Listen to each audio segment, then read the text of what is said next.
আসসালামু আলাইকুম। আশা করি সবাই ভালো আছেন। আমি আল্লাহর রহমতে ভালো আছি, আলহামদুলিল্লাহ। তো আজকে হলো শুক্রবার, 28 তারিখ, 27 রমজান।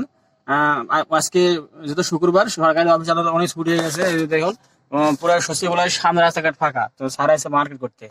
তো মার্কেট করার কথা মানে করতে আসলে একটা কথা মনে হলো যে যখন ছোট ছিলাম ঈদের জন্য কত আনন্দ হতো, মার্কেট করার জন্য, নতুন কাপড়ের জন্য কত কিছু হতো। এখন আর ওই ভিতরে চাহাটা মানে চাহিদাটা নাই। কেমন জানি ঈদ আসে কিন্তু মনে হয় না যে ঈদটা কোনো কিছু নিয়ে আসে।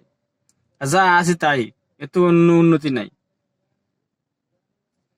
দেখ, সবাই কি ভালো থাকবেন, সবাই দেখে শুনে বাড়িতে যাইবেন, সবাই সাবধানে ঘরে ফিরবেন।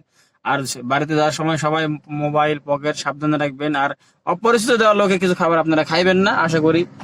সবাইকে ঈদ মোবারক, অগ্রিম ঈদ মোবারক। ধন্যবাদ। আসসালামু আলাইকুম। আল্লাহ হাফেজ।